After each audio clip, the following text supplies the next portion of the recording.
سرریاست نیروهای مرزبانی کمیته دولتی امنیت ملی تاجیکستان راضی شده است که به شهبال میرزویف سربازی نیروهای مرزبانی که از سال 2014 در ارتش معیوب شده بود در حجم 36,000 سامانی جبران ضرر مادی و 4,000 سامانی ضرر معنوی پرداخت نماید.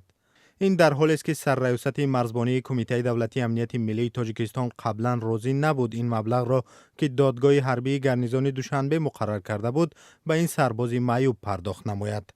ائتلاف جامعه شهروندی ضد شکنجه و بی‌جزایی در تاجیکستان از قول گلچهره خالمتو و وکیل دفاع شهبال میرزویف خبر داد که 18 دکبر از سرریاست نیروهای مرزبانی در تماس شده و خواهش کردند که صورت حساب شهبال میرزویف را برای گذرانیدن مبلغ پیشنهاد نمایند.